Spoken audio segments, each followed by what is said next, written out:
Nah, setelah kita lihat, biasanya kita smell.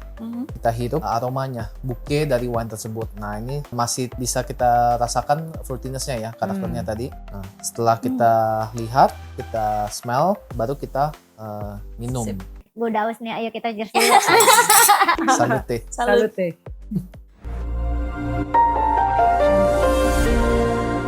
2, 3, let's have a shot. Halo guys, welcome to Indo Whiskey Collection YouTube channel. Gue Erika. Gue Diva. Pasti kalian bertanya-tanya nih, kenapa kita mutusin buat konten YouTube ini? Ya, kita sama-sama pengen konsisten, terus berbagi ilmu, sharing informasi tentang dunia minuman. Oke, hari ini kita kedatangan tamu perdana kita nih. Kenny! Wah, Kenny datang, bangkunya juga ikut berubah. Iya, nih langsung berubah. Kursinya kurang soalnya guys. Oke, Kenny boleh perkenalin diri dulu. Oke, halo semuanya. Saya Kenny dari PT Dwi Mitra Sukses Perkasa, salah satu importer dan distributor wine di Indonesia. Untuk pembahasan hari ini kita mau bahas sedikit tentang wine, secara basic aja. Kemudian baru mungkin kita bahas detail tentang wine-wine yang ada di sini ya. Oke, mungkin banyak teman-teman yang belum gitu paham nih tentang wine. Apa sih itu wine, kan bisa tolong dijelasin? Oke, wine itu sendiri sebenarnya minuman beralkohol, hasil fermentasi dari buah-buahan. Tapi pada umumnya wine yang di sini adalah dibuat dari buah anggur. Walaupun buah anggurnya bukan anggur supermarket atau kita bilangnya sebenarnya table grape. Oke. Buahnya sendiri itu namanya Vitis vinifera dengan karakter buah yang lebih kecil, kulitnya lebih tebal dan berbiji. Gitu. Oh, jadi beda sama anggur yang di supermarket? Beda. Gitu? Itu Vitis labrusca. Kalau ini Vitis vinifera. Oke. Oh, tapi bisa buat kayak gitu dibuat? Bisa untuk dibuat wine, cuman mungkin kurang optimal karena butuh hasil tingkat gula yang lebih tinggi untuk dijadikan alkohol gitu loh. Oke. Buat jenis-jenis wine-nya ada apa aja tuh? Oke, kalau jenis wine itu mungkin kita bisa kategorin berdasarkan karakter atau style dan berdasarkan warna. Kalau warna sendiri mungkin ya ini normalnya yang red wine, orang tahu red wine, white wine, sama sebenarnya ada rosé wine. Kemerah-merahan kayak pink gitu loh, kita bilangnya rosé wine. Kemudian berdasarkan style, itu atau karakter ada still wine, sparkling wine, kemudian ada fortified wine, terakhir adalah aromatized wine, itu namanya vermouth kalau kita bilang. Oke, Mungkin bisa lebih dijelasin red wine itu grape variannya ada apa aja tuh? Oke, kalau varian itu banyak banget sebenarnya, ribuan bahkan lebih dari 10.000 mungkin. Cuman kalau yang untuk common grape varietal itu mungkin kayak Cabernet Sauvignon, Oke. Syrah, Merlot, Pinot Noir, Malbec. Nah itu contoh-contoh grape pada umumnya. Tapi ada juga mungkin kayak Rondinella, Corvina. Nah, Itu baru dengar juga tuh. itu kayak grape native Italy. Jadi nggak oke. terlalu terkenal namanya. Cuman sebenarnya banyak digunakan. Cuman mungkin karena old world style-nya itu sendiri nggak terlalu mencantumkan di label. Jadi mungkin kurang tahu kalau nggak baca spesifik tasting note-nya. Tapi kalau grape-grape yang atau wine yang dibuat di New World itu biasanya tertulis di label, dicantumkan. Oke, jadi ada wine apa aja nih Ken yang mau kita bahas hari ini? Untuk hari ini kita ada 3 wine ya. Pertama adalah wine Australia, spesifik dari South Australia, Coonawarra dengan varietal Cabernet Sauvignon. Kemudian yang kedua dan ketiga ini wine dari Italia, Old World, ini New World. Yang ini varietalnya single varietal dengan grape-nya Primitivo. Primitivo.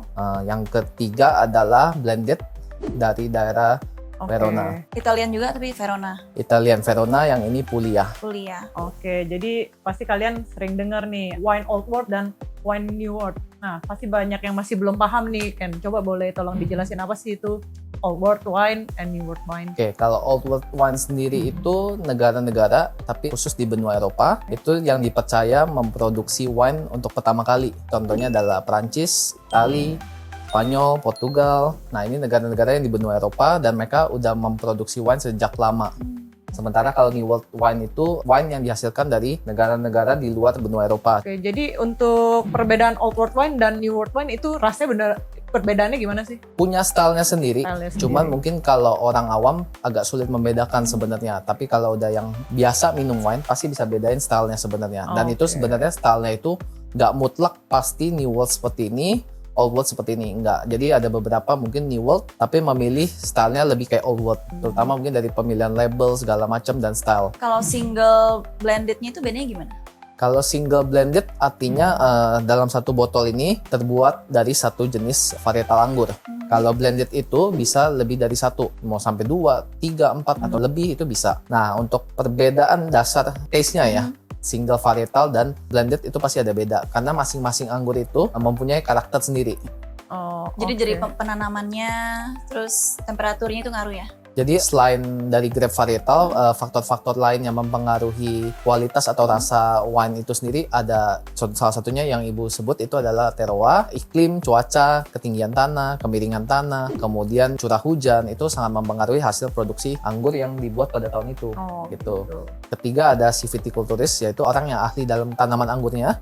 Jadi dia yang menentukan kapan panen, terus habis itu mau ranting dahannya dibentuk seperti apa. Misalnya untuk melindungi terik panas. Satu lagi adalah winemakernya sendiri. Winemaker ini ibarat chef yang masak di dapur. Jadi dia yang menentukan bahan masakannya ini mau dibikin style seperti apa. Nah itu dia yang menentukan. Yaitu dengan misalnya campuran varietalnya sendiri.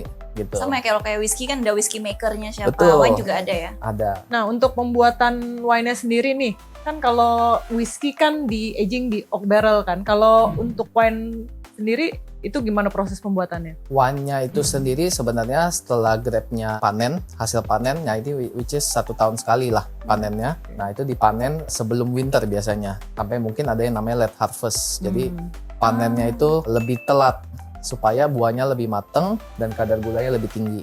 Berarti lebih manis ya? Karakternya Oke. nanti secara lebih manis. Kemudian untuk wine pada umumnya dulu yang saya bahas ini adalah mungkin sebelum winter tadi, kemudian setelah dipanen itu difermentasi dulu. Jadi di crush dan oke. difermentasi. Kalau rosé itu gimana? Bisa Kalau- warnanya pink. Oke, rosé itu sendiri sebenarnya menggunakan red grape varietal, tapi ada juga yang white grape. Perbedaannya kenapa warnanya nggak sepekat warna red wine, itu karena pada proses fermentasinya. Biasanya kulitnya itu kalau red wine full selama fermentasi dipakai, sehingga memberikan pigmen warna pada wine-nya, Oke. pada jus-nya. Sementara kalau rosé ini nanti setelah beberapa jam, si winemaker-nya merasa warnanya udah cukup, dia akan pisahkan kulit dengan jusnya tadi. Sehingga ketika diangkat, nggak ada lagi yang memberikan pigmen warna lagi ke jusnya. Nah, jadi setelah difermentasi melalui proses distilasi juga. Enggak, kalau wine itu murni alkoholnya hasil fermentasi. Beda Oh, dengan gitu. spirits atau misalnya contohnya whisky, itu murni proses hasil distilasi. Kalau wine alkoholnya itu kenapa lebih kecil? Salah satunya karena cuman fermentasi. Oke. Kalau distilasi kan dimurnikan kan, alkoholnya, ha. dipecah, dipisahkan antara liquid dengan alkohol. Makanya kadar alkoholnya bisa lebih murni, lebih tinggi. Baru tahu juga.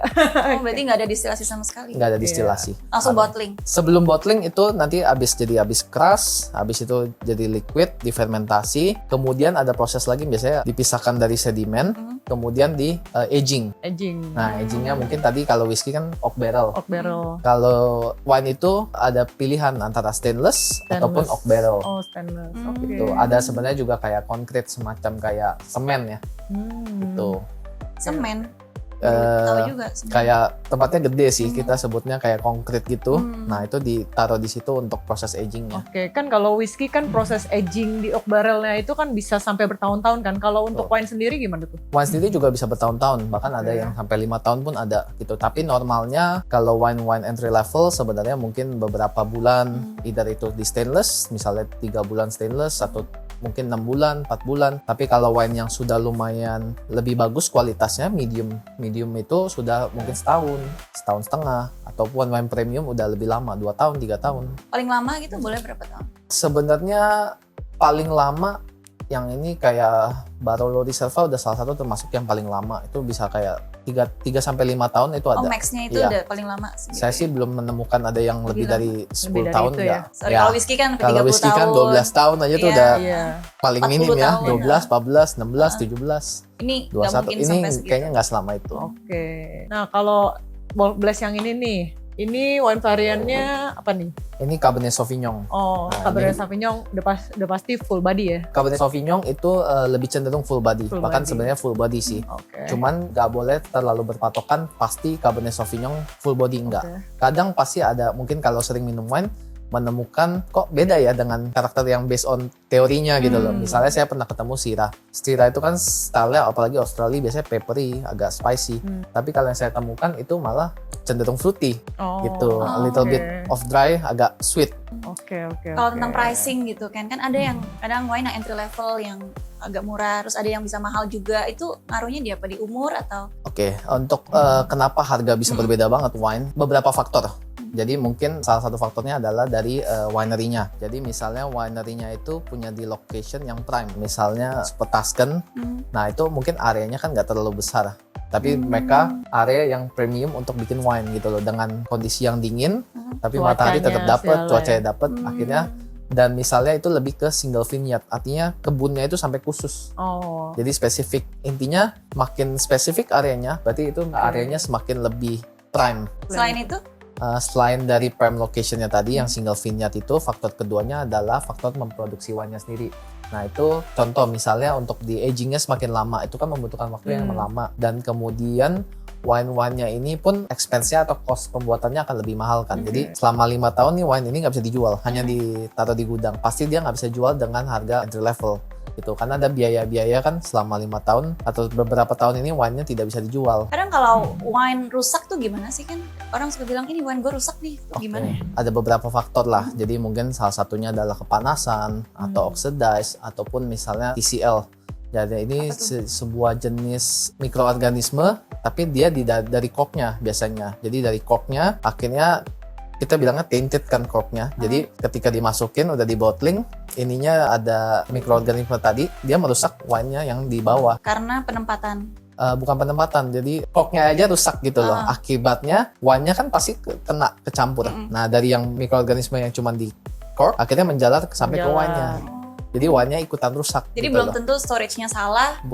Belum tentu. Oke. Kalau storage salah mungkin ya bisa jadi. Itu pasti membuat wine-nya rusak atau spoiled, itu juga betul. Makanya botol wine itu kenapa dibuat gelap? Sebenarnya itu untuk mencegah Untuk UV, sinar matahari. matahari masuk. Terguncang Gitu. juga ngaruh ya? Terguncang ngaruh. Makanya kenapa spesifik untuk wine itu bikinnya wine chiller. Oke. Nah, kenapa juga cellar di luar negeri underground kan? Di bawah tanah Iya, gitu, iya, kayak di basement, karena untuk meminimalisir Sunlight. guncangan dan sunlight gitu. Jadi untuk penaruhan wine sendiri selain menghindari kerusakan-kerusakan ini kan ditaruh di wine chiller. Betul. Nah, untuk penempatannya tidur atau berdiri itu berpengaruh juga nggak sih? Berpengaruh, tapi itu oke. untuk corknya sih, menjaga corknya. Tapi kalau yang Biar cap ini nggak nggak ini mengaruh. Karena kalau cap kan dia putar langsung buka. Nah, kalau yang corknya itu biasanya terbuat dari kayu, itu kan kayu kalau nggak kena cairan dia kering. Nah, kering ketika dibuka bisa patah. Ada risiko patah. Tapi kalau misalnya ditidurkan, otomatis kan wine itu membasahi si corknya terus. Nah, itu kenapa pas dibuka dia tetap kondisi bagus gitu loh. Oke. Untuk namanya sendiri apa nih Kan? Yang ini dan ini. Kalau yang diputer seperti botol pada umumnya, itu namanya kita bilang screw cap. Screw cap. Oke. Ya, kalau yang ini nanti akan menggunakan wine opener. Nah, itu menggunakan cork. Oke. Nah, Kalau teman-teman di rumah ada yang nggak punya wine chiller tuh gimana simpennya? boleh di ruangan, tapi jangan kena sinar matahari. Lebih bagus di ruangan gelap dan itu minimal AC. Minimal AC-nya AC. nyala terus. Tapi nggak boleh taruh di dalam lemari gitu ditutup. Nggak boleh di tempat yang Lembab ya? lembab dan suhunya nggak panas. kontrol gitu loh. Oke. Kalau panas kan. Untuk suhu wine sendiri itu bagusnya untuk red wine dan white wine itu di suhu berapa ya? Oke. Kalau suhu storage ya, suhu storage sebenarnya mungkin white wine di around 10 derajat Celcius itu Oke. udah lumayan bagus. Kemudian kalau untuk red wine ya 15, 16, 17 itu juga udah lumayan optimal. Sebenarnya cukup dingin sih karena kita juga tahu kondisi di negara kita kan tropis iklimnya, jadi pasti berbeda dengan di luar gitu loh. Oke, berarti kita masuk ke sesi testing nih ya. Nah, wine apa nih hari ini yang kita testing? Kalau yang Mereknya apa itu? Yang lagi dipegang Budiva adalah Imuri Imuri. dan grape-nya Primitivo Oke. Dari Jadi, Puglia. dari area Puglia. Oke. Boleh dijelasin kan ini kalau Imuri Puglia tuh gimana rasanya? Kalau Puglia ini sebenarnya dari daerah Abruzzo dan dia lokasinya agak selatan dari Italia, agak selatan agak bawah. Nah, karakternya sendiri yang Puglia ini atau Abruzzo biasanya lebih fruity. Mungkin kita bisa sambil untuk how to drink wine properly, itu sebenarnya mulai kalau sampai level sommelier biasanya dia lihat color. Color. Jadi dari colornya itu lumayan kelihatan wine-nya ini Mas umurnya medium ya. ya umurnya atau bodinya kadang bisa dilihat dengan dilihat dari wine tears yang ada di gelas. Ini bisa menentukan kadar gula gitu loh. Nah, setelah kita lihat biasanya kita smell. Kita hirup aromanya, bouquet dari wine tersebut. Nah, ini masih bisa kita rasakan fruitiness-nya ya, karakternya tadi. Nah, setelah kita lihat, kita smell, baru kita minum. Sip. Gue udah haus nih, ayo kita cheers dulu. Salute. Salut. Salute. Enak ya? Masih fruity. Ini sih cocok banget buat beginner drinker yang mau cari karakter wine dengan lebih ke manis, ke buah-buahan, nah ini lebih cocok karena biasanya lidahnya lebih pas untuk karakter yang fruity untuk beginner drinker. Kalau fruity gitu pairing sama makanan cocoknya apa?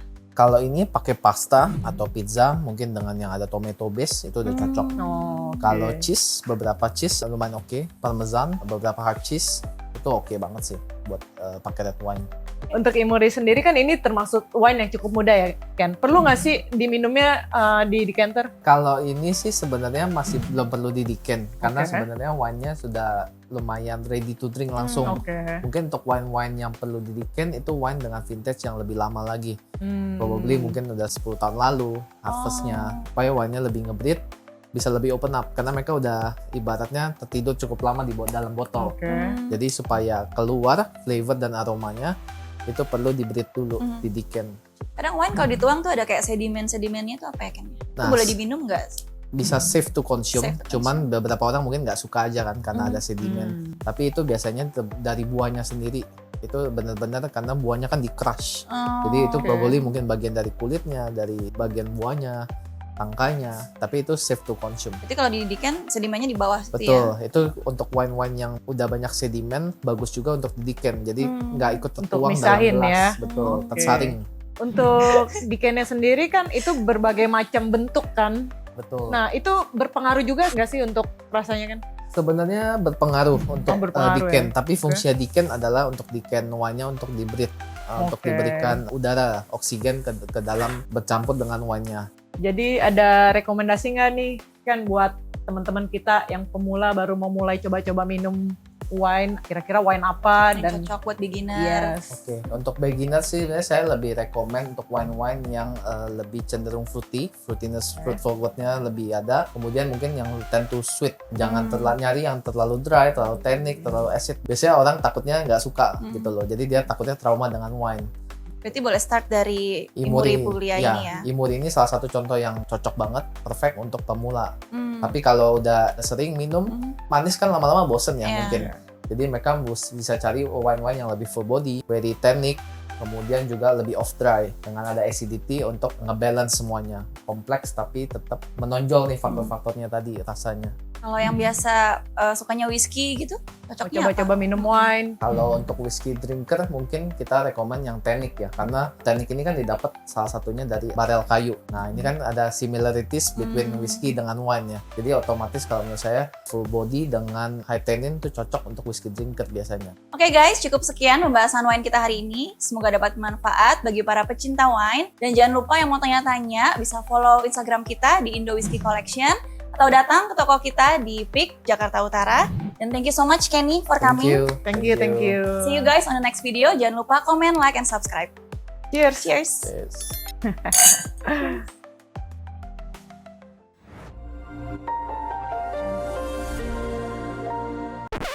Karena kita mau konsisten terus berbagi ilmu, sama-sama belajar tentang dunia minuman. Dah, gitu aja. Dah.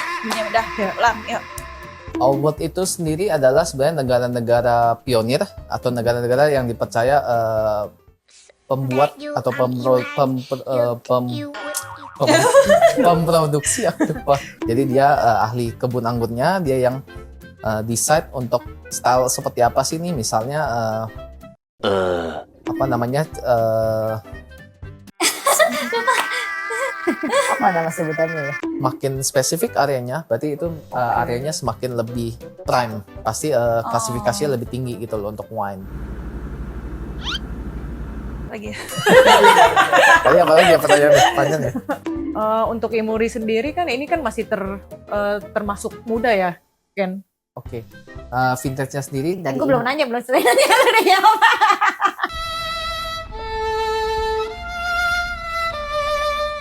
Bisa follow, oke. Tuh, 2, 3. Tuh, 2, 3.